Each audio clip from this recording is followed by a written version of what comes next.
नमस्कार, जय हिंद। आ जाइए।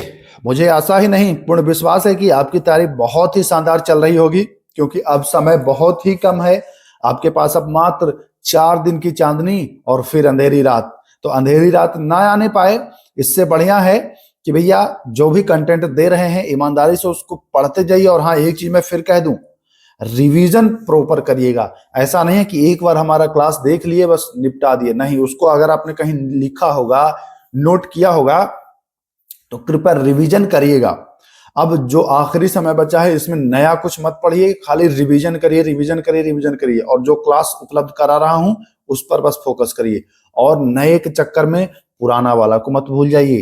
ध्यान रखिएगा, ये हर जगह लागू होता है। नए के चक्कर में पुराना भूल जाइएगा, नया भी हाथ से जाएगा, पुराना भी जाएगा, नुकसान हो जाएगा। इसलिए आइए, आज का जो टॉपिक है वो है आनुवांशिकी और जैव प्रौद्योगिकी। छोटे टॉपिक हैं, लेकिन 2 सवाल एक एक दोनों से आपको मिल जाएगा। प्रश्न की संख्या ज्यादा नहीं होगी, लगभग 32 प्रश्न होगा, लेकिन एक एक सवाल दोनों से आप बटोर के ले जाएंगे। 15 से 20 मिनट का आपका समय लगने वाला है और यहां से 2 नंबर आपका होने वाला है। तो आ जाइए। एक चीज और, जिनको लग रहा होगा कि हमारा ये कंप्लीट है टॉपिक, वह भी थोड़ी देर रुकें और देखें कि कैसे प्रश्न आते हैं और आप कितने तैयार हैं, है ना। चलिए, पहला प्रश्न ये रहा। बीज का गोल होना, जी हाँ, बीज का गोल होना मटर में किस प्रकार का लक्षण है? बीज का गोल होना। अब ये प्रश्न तो आपको लगा कि अरे सर क्या आप पूछ दिए। ध्यान रखिएगा, पूछता है एग्जाम में कि ये प्रभावी लक्षण है या अप्रभावी। तो प्रभावी लक्षण जो है ना वो अप्रभावी पर हावी होता है। जैसे एक झुर्रीदार बीज और एक गोल बीज। तो गोल बीज जो है यह झुर्रीदार बीज को दबा देता है, यानी कि गोल का प्रभाव हो जाता है। और गोल हो गया या लंबा हो गया, है ना, तो गोल लंबा ये सब प्रभावी लक्षण है। तो ध्यान रखिएगा, गोल हो, लंबा हो, ये सारे जो है प्रभावी लक्षण के उदाहरण हैं। तो ध्यान रखना है आपको, ये सही हो जाएगा प्रभावी लक्षण। आइए अगला सवाल, बहुत अच्छा सवाल है। वह प्राणी कौन सा है जो अपना लिंग बदल सकता है? समझ रहे हैं, लिंग ही अपना बदले। जैसे आप पुरुष हैं, कुछ लोग हमारे वीडियो देख रहे होंगे वो पुरुष होंगे और कुछ लोग होंगे वो स्त्री होंगे, ठीक ना। अब क्या आप लोग अपना लिंग चेंज कर सकते हैं? जैसे पुरुष है वो स्त्री बन सकता है? अपने आप तो नहीं बन सकता है। हाँ, अब साइंस इतना आगे बढ़ गया है कि आप अगर उपाय करेंगे तो बदल सकता है, बट सामान्यतः नहीं। लेकिन यहाँ आप बिना उपाय करे, ये कौन सा घोंघा कौन सा डॉक्टर के यहाँ सर्जरी कराने जाता है, लेकिन ये अपना लिंग बदल सकता है।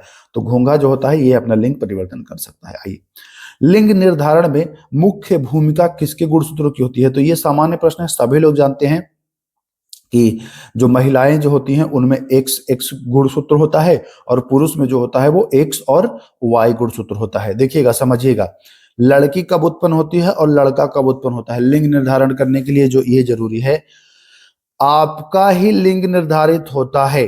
अगर महिलाओं में चूंकि दोनों एक सेक्स है, ठीक है, इनका एक आएगा, एक से ही आएगा, जब भी आएगा इनका एक से ही आएगा, इनका कोई दोष नहीं है। आपका अगर वाई गया है यहां से, ठीक है, तो तब तो लड़का उत्पन्न होगा।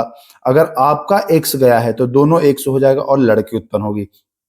तो आपने समाज में कुरीतियों को देखा है कि अगर किसी के यहाँ लड़की उत्पन्न हो रही है तो उसके जो घर वाले हैं ना वो महिला को दोषी ठहराते हैं, मारते प्रताड़ित करते हैं। हालांकि ये सब बहुत अपराध है कि नहीं।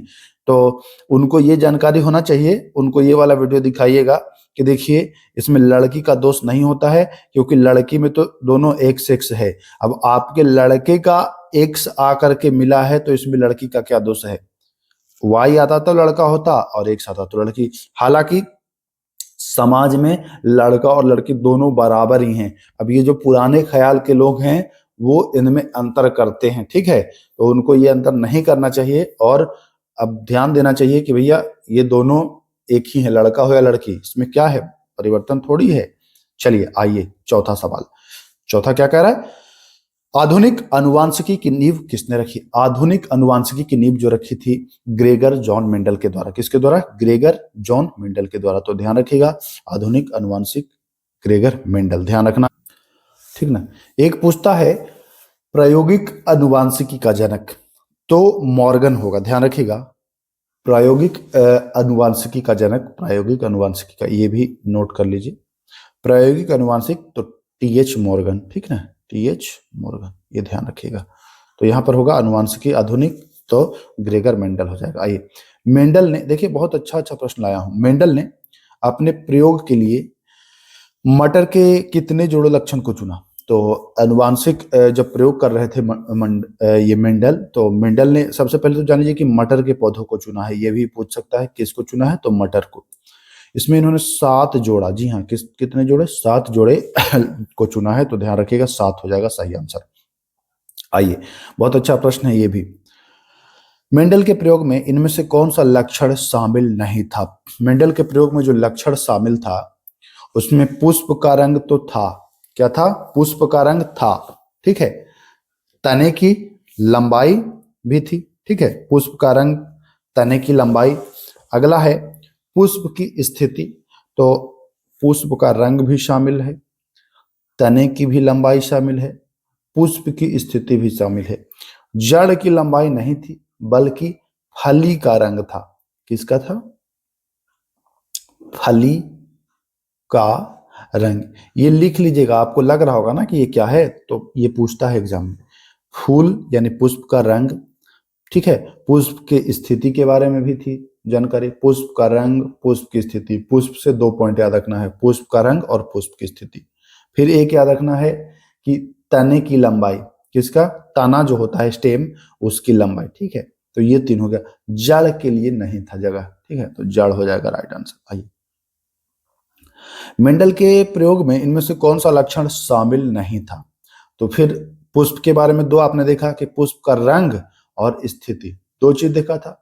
एक आपने देखा था फली का रंग, मैंने बता दिया था फली का रंग, तो सर फली का रंग तो है, ठीक है। अब आते हैं, बीज की आकृति भी शामिल था, ठीक ना, बीज की आकृति भी शामिल था और बीज पत्रों का रंग भी शामिल था, ठीक है। और साथ ही साथ फली का रंग और फली की आकृति, यानी कि 3 ही पॉइंट आपको याद रखना है। कौन कौन? बीज की आकृति, ठीक है, बीज की आकृति हो जाएगा, और बीज पत्रों का रंग, ये दोनों बीज वाला हो जाएगा, ठीक है। फली का रंग और एक फली की आकृति, तो 2 2 4 हो गया, ठीक है। और एक होगा पुष्प की स्थिति और पुष्प का रंग, 6 हो गया। एक और होता है जो तने की लंबाई, मतलब कुल जो था वो कितना था? 7 था, जिसमें 7 को मैं सीक्वेंस में बता देता हूं।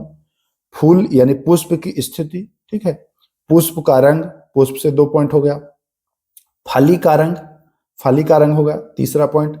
चौथा हो गया बीजों की आकृति, बीज की आकृति, ठीक है। फिर हो गया बीज पत्रों का रंग, फिर हो गया तने की लंबाई, और फली की आकृति तो मैं बता ही दिया हूं, ठीक है ना।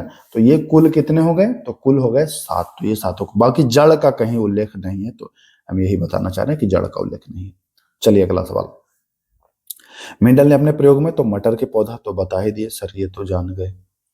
आइए 9वां सवाल। जीन शब्द का प्रयोग किसने किया था? तो जीन शब्द का प्रयोग जोहानसन के द्वारा किया गया था। किसके द्वारा? जोहानसन के द्वारा। उपार्जित उपार्जित लक्षणों के वंशानुगत सिद्धांत, उपार्जित लक्षणों के वंशानुक्रम का सिद्धांत किसने दिया था? उपार्जित लक्षणों के वंशानुक्रम का सिद्धांत जो दिया था उसका नाम था लैमार्क। क्या था? लैमार्क था, ध्यान रखिएगा। उपार्जित लक्षणों के वंशानुक्रम का सिद्धांत लैमार्क के द्वारा दिया गया था। इन्हीं की पुस्तक है, लैमार्क की ही पुस्तक है फिलॉसफी जूलॉजिक। ध्यान रखिएगा, पूछेगा कि फिलॉसफी जूलॉजिक किसकी पुस्तक है, तो बताएंगे आप लैमार्क। प्राकृतिक चयन का सिद्धांत किसने दिया था? तो प्राकृतिक चयन का सिद्धांत जो दिया था वह डार्विन के द्वारा दिया गया था। किसके द्वारा? डार्विन के द्वारा प्राकृतिक चयन का सिद्धांत, चार्ल्स डार्विन। तो सही आंसर सी हो जाएगा। द ऑरिजिन ऑफ स्पेसीज पुस्तक भी डार्विन की ही लिखी गई है, तो बहुत इजी है। इनमें से कौन अवशेषी अंग है? अवशेषी अंग है। अवशेषी अंग होता है उसका काम न के बराबर है। जैसे हम लोग मानव में अपेंडिक्स है, पहले अपेंडिक्स का काम होता था, लेकिन जब से घास फूस खाना मनुष्य ने बंद किया, इसका काम समाप्त। तो बहुत सारे लोगों को आप देखे होंगे कि अपेंडिक्स का ऑपरेशन कराए, अपेंडिक्स निकलवा लिए, कोई दिक्कत नहीं है। तो अब ये है अवशेषी अंग। शुतुरमुर्ग जानते हैं कि उड़ ही नहीं पाता है, तो इसका पंख किस काम का? तो ये भी अवशेषी अंग है। अवशेषी अंग का मतलब ये नहीं है कि वो उड़ना होगा तब भी काम चल जाएगा। कहने का सीधा सा मतलब ये है कि उड़ना होगा तब भी कोई प्रभाव नहीं पड़ेगा। अब शुतुरमुर्ग चूंकि इतना भारी होता है कि वो उड़ ही नहीं पाता है, अगर वो उड़ता तो काम आता, तो हो जाएगा इस हिसाब से दोनों। ठीक है, आइए अब ये कुछ लोग कहेंगे कि हाँ सर उसको ठंडा तो ढकता होगा ना शरीर को। तो देखिए, हम काम दिए हैं उड़ने के लिए पंख, अब शरीर ढक रहे हैं। ठीक है, अपेंडिक्स को दिया गया था घास फूस पचाने के लिए, अब खा ही नहीं रहे घास फूस, तो इसीलिए वो अवशेषी हो जाता है। ठीक है, कोई भी अंग बेकार नहीं है, मैं ये बेकार नहीं कह रहा हूं। अवशेषी का उदाहरण यही है कि भैया जिस कार्य के लिए दिया गया था वह कार्य अब आप नहीं कर रहे हैं, वो अवशेषी अंग हो गया। ठीक, जैसे शुतुरमुर्ग का पंख उड़ने के लिए रहा, अब उड़ नहीं रहा है, तो अवशेषी हो गया। अपेंडिक्स था घास पचाने के लिए, अब पचा नहीं रहे हैं ये मानव में, तो ये हो गया अवशेषी। ध्यान रखिए। इनमें से कौन अनुवांशिक विकार है? अनुवांशिक डिजीज है ना, हीमोफीलिया है ही, कलर ब्लाइंडनेस है ही, सिकल सेल एनीमिया भी है। तो ये सारे जो हैं यह ये अनुवांशिक विकार के उदाहरण है, ध्यान रखिएगा। ब्लीडर डिजीज ये हीमोफीलिया को कहते हैं। पूछेगा एग्जाम में कि किसे ब्लीडर डिजीज कहते हैं, तो बताएंगे हीमोफीलिया। ठीक है, चलिए। डाउन सिंड्रोम में गुणसूत्रों की संख्या कितनी हो जाती है? अच्छा, डाउन सुन के लगता होगा कि डाउन मतलब कम जाता है, लेकिन ध्यान रखिएगा डाउन सिंड्रोम का मतलब कम जाता नहीं है। डाउन का मतलब ये और बढ़ा दिया है एक सिंड्रोम को। ठीक है, एक सिंड्रोम को और बढ़ा दिया, और इसमें गुणसूत्र जो हो जाता है वो 47 गुणसूत्र हो जाता है। पूछता है, ये प्रश्न पूछता है कि किसमें गुणसूत्रों की संख्या बढ़ जाती है, तो डाउन सिंड्रोम में बढ़ती ही है, और में भी बढ़ती है, आगे हम चर्चा करने वाले हैं। आइए अगला सवाल। डाउन सिंड्रोम में जो गुणसूत्र बढ़ता है, तो आपको पता है कि कुल जो गुणसूत्र कितना होता है, तो कुल जो गुणसूत्र होता है वो 46। अब आप देख रहे हैं कि डाउन सिंड्रोम हुआ तो हो गया है 47, एक बढ़ गया। अब गुणसूत्र होता है जोड़ा में, एक से लेकर के कितने जोड़े तक होते हैं? 23 जोड़े तक होते हैं। तो कौन सा वाला गुणसूत्र पर ये एक एक्स्ट्रा हो गया? किसी एक का एक्स्ट्रा हुआ होगा ना, तो यही पूछता है कि किसका बढ़ जाता है। तो ये जो 21वां गुणसूत्र होता है जोड़ा कपल, 21वें की एक अतिरिक्त कॉपी बन जाती है, कंट्रोल सी, कॉपी हो जाता है एक, और 46 के जगह 21वें में 2 के जगह 3 गो रहेगा। 21वां जोड़ा में जोड़ा नहीं रहेगा, यहाँ पर ट्रायो बन जाएगा, और 21 प्लस 1 यानी कि ये 21वां जो रहेगा इसमें 3 गुणसूत्र हो जाएंगे 2 की जगह। तो ध्यान रखिएगा। देखिए ये प्रश्न अगर यहाँ पर ऑप्शन में कट कर दिया हूं, बताऊंगा क्यों। डाउन सिंड्रोम को किस नाम से भी जाना जाता था पहले? तो इसको जाना जाता था मंगोलियन इडियट के नाम से। डाउन सिंड्रोम को मंगोलियन इडियट के नाम से जाना जाता था। ठीक है ना। इसमें जो डाउन सिंड्रोम में होता था क्या कि इससे प्रभावित जो व्यक्ति होता था, इसके मतलब जो लक्षण थे वो थोड़े से बदल जाते थे, बनावट बदल जाता था। तो इसको इस शब्द को बैन कर दिया गया है कि भैया ये गलत शब्द है, और मतलब इसमें जो है इसका प्रयोग न किया जाए, क्योंकि मंगोलियन इडियट किसी को कहेंगे तो खराब लगता है ना। जैसे जो डाउन सिंड्रोम से ग्रसित हो तो उसका छोटा कद होगा, सिर जो होगा वो गोल टाइप का होगा, ठीक है, मंदबुद्धि टाइप का हो जाता है। सामान्यतः जो जननांग होता है, जननांग पुरुष का, वो मतलब उसमें इफेक्ट कर देता है, प्रभावित हो जाता है। ठीक है, पुरुष इससे नपुंसक भी हो जाता है। ठीक है, तो ये जो सारी बातें हैं यह जो है डाउन सिंड्रोम से संबंधित है। इसको मंगोली जड़ता या मंगोलियन इडियट का ही मिल जाता है लिखा हुआ। ठीक है, ध्यान रखिएगा। चलिए, कोई दिक्कत? नो, तो हो जाएगा बी ऑप्शन यहाँ सही। टर्नर सिंड्रोम में कौन सा गुणसूत्र प्रभावित होता है? टर्नर सिंड्रोम, अभी हमने डाउन सिंड्रोम को कहा। टर्नर सिंड्रोम में क्या हो जाता है कि एक गुणसूत्र कम जाता है, जहां अभी डाउन में बढ़ रहा था, टर्न जब होगा तो एक कम जाएगा, और इसमें जो एक्स वाला गुणसूत्र है, एक्स वाला प्रभावित हो जाता है। ठीक है ना, एक्स वाला ही हो जाता है प्रभावित। तो ध्यान रखिएगा, एक्स वाला प्रभावित होगा और इसमें 45 गुणसूत्र हो जाएंगे। चलिए अगला प्रश्न देखिए। जेनेटिक कोड किससे मिलकर बने होते हैं? तो ध्यान समझिएगा, इस प्रश्न में बहुत गलती होने की संभावना है। आपसे पूछेगा जेनेटिक कोड बना है किससे मिलकर के, तो ध्यान रखिए जेनेटिक कोड जो है वह फाइनली कोडॉन से बनता है। किससे? कोडॉन से बनता है। बट कोडॉन जो होता है वो बनता है न्यूक्लियोटाइड से। तो अगर ऑप्शन में कोडॉन न रहे तो न्यूक्लियोटाइड करके आना है आंसर, ठीक है। लेकिन विकल्प में अगर कोडॉन रहे तो कोडॉन करिएगा, ठीक है। अब कहिएगा ऐसा क्यों? पिछली बार एक पूछा था कि भैया जो चांदी के ऊपर जो ऑक्साइड बनता है वो किसका बना होता है। अब उसमें दो सही ऑप्शन दिए हुए थे, लेकिन आपको बेहतर सही आंसर ढूंढना था। इसी प्रकार से इसमें भी बेहतर सही आंसर होगा कोडॉन, ठीक। आइए, उत्परिवर्तन का सिद्धांत म्यूटेशन दिया था ह्यूगो डी ब्रिज ने, ठीक ना, ध्यान रखिएगा। क्लाइनफेल्टर सिंड्रोम में गुणसूत्र की संख्या क्या हो जाती है? अभी आपको मैं बताया कि टर्नर सिंड्रोम जो था उसमें गुणसूत्र कम गया है, लेकिन डाउन हो गया, डाउन में और क्लाइनफेल्टर में दोनों में बढ़ता है। डाउन में भी 47 और क्लाइनफेल्टर में भी 47, तो दोनों ध्यान रखिएगा, इसमें गुणसूत्र जो है वो बढ़ जाता है। क्लियर है? आइए, जिस रोग में शरीर का प्रतिरक्षा तंत्र जो होता है वह थायराइड ग्रंथि पर आक्रमण कर देता है। शरीर का जो प्रतिरक्षा तंत्र है वो अपने ही ग्रंथियों पर देखिए आक्रमण कर रहा है, मतलब आपका इम्यून सिस्टम आपके थायराइड को ही लपेटे में ले लिया। सोच लीजिए, जब ये रोग हो जाता है ना तो ऐसा ही होता है, आपका जो इम्यून सिस्टम है वो आपके ही ग्रंथि या थायराइड ग्रंथि पर अटैक, हमला, और वो होता है हाशीमाटो रोग। ध्यान रखिएगा, पूछता है हाशीमाटो रोग में यही होता है कि आपका इम्यून सिस्टम आपको ही लपेट देगा, ठीक ना। यानी कि इम्यून सिस्टम तो बीमारी से लड़ने के लिए होता है और वो आप ही से लड़ जाएगा। तो वो कह दीजिएगा कि भैया हमको तो हंसी आ गया और ये हाशीमाटो रोग है ना, क्योंकि भाई हमको रक्षा करने के लिए था, मतलब आपका सिक्योरिटी गार्ड आपको ही उड़ा दिया, ठीक। तो यही हो जाता है हाशीमाटो। चलिए, टर्नर सिंड्रोम में तो बता दिया था कि टर्न हुआ, कम गया था, 1:45 हो गया। जैव प्रौद्योगिकी शब्द किसने दिया था? जैव प्रौद्योगिकी शब्द किसके द्वारा दिया गया था भैया? तो जैव प्रौद्योगिकी शब्द जो दिया गया था वो एरिक के द्वारा, कार्ल एरिक के द्वारा। जी हाँ, किसके द्वारा? देखिए यहां पर, कहां गए भाई? कार्ल एरिक के द्वारा। Okay okay sir. आइए, ये हालांकि भारत में बैन है बीटी बैगन, लेकिन फिर भी पढ़ना तो पड़ेगा ना बॉस। बीटी बैंगन के संबंध में सही कथन कौन सा है? तो बीटी बैंगन जो है ना, एक अनुवांशिक रूप से परिवर्तित बैंगन है, अनुवांशिक रूप से इसको तैयार किया गया है, तो ये हो जाएगा डी ऑप्शन सही। जैव प्रौद्योगिकी द्वारा कैंसर के उपचार में प्रयुक्त औषधि जो है वो इंटरफेरॉन है। कौन सा है? इंटरफेरॉन। तो ध्यान रखिएगा, कैंसर के उपचार के लिए जैव प्रौद्योगिकी द्वारा इसको निर्मित किया गया। एक जीन एक एंजाइम सिद्धांत दिया गया था, तो बीडल और टैटम के द्वारा दिया गया था। एक जीन एक एंजाइम। चलिए, तीसरा प्रश्न, हरगोविंद खुराना को ये मिला था अनुवांशिक कोड के लिए, तो आप जानते ही हैं। चलिए आइए, समजात अंग पूछता है और समरूप अंग पूछता है, दोनों को क्लियर कर दूंगा ताकि कंफ्यूजन भी ना हो कभी फ्यूचर में, है ना।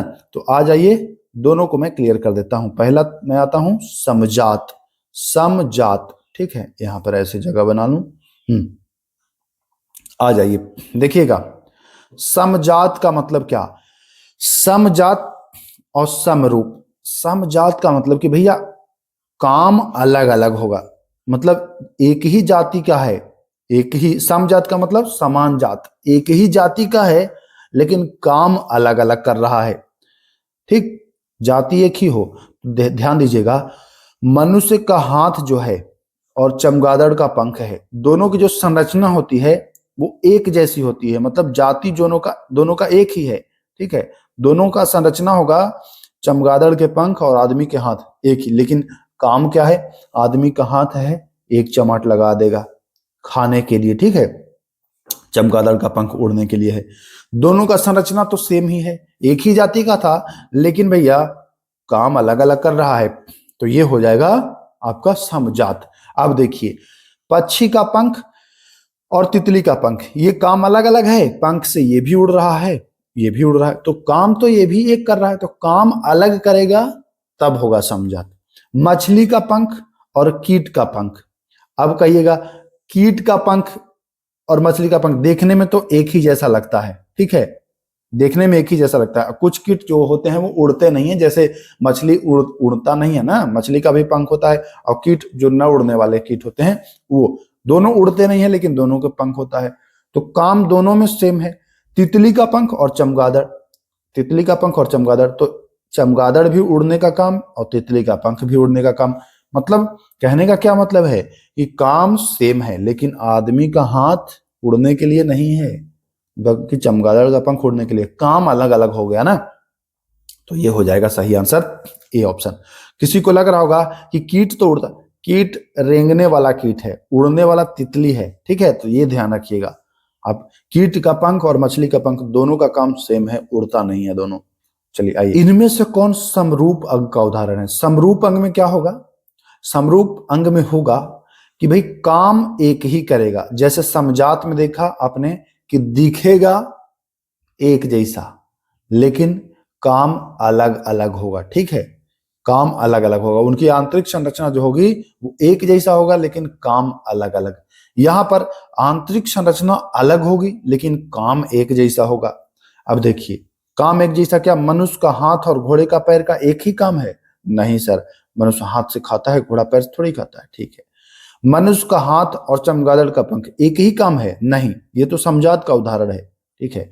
व्हेल का फ्लिपर तैरने में काम आएगा और मनुष्य का हाथ वो तो खाने पीने के लिए है, ठीक, तो ये भी नहीं होगा। पक्षी का पंख और तितली का पंख, ये दोनों देखिए अलग अलग दिखता है। पक्षी तितली का पंख बिल्कुल छोटा ऐसे होगा और पक्षी का पंख तो उसका संरचना अलग होता है, लेकिन काम दोनों में उड़ने वाला है। तो जब संरचना अलग हो लेकिन काम एक ही हो तो वो समरूप हो जाएगा, ठीक है ना। एक ही काम करे तो समरूप, और अलग अलग काम करे तो समजात। तो दोनों को अच्छे से ध्यान रखिएगा, काम अलग तो समजात और काम एक तो समरूप, ठीक। तो चलिए, मुझे उम्मीद है और भी है क्या, देख लेता हूँ, नहीं 32 प्रश्न है। अब मुझे उम्मीद है कि आज के इस वीडियो से लगभग 20 मिनट का समय ले लिया गया। आज के इस वीडियो से आपको समझ में आया होगा और आप एग्जाम में अब बेहतरीन परफॉर्मेंस करके आने वाले हैं। चलिए फिर मिलते हैं, तब तक के लिए नमस्कार, जय हिंद।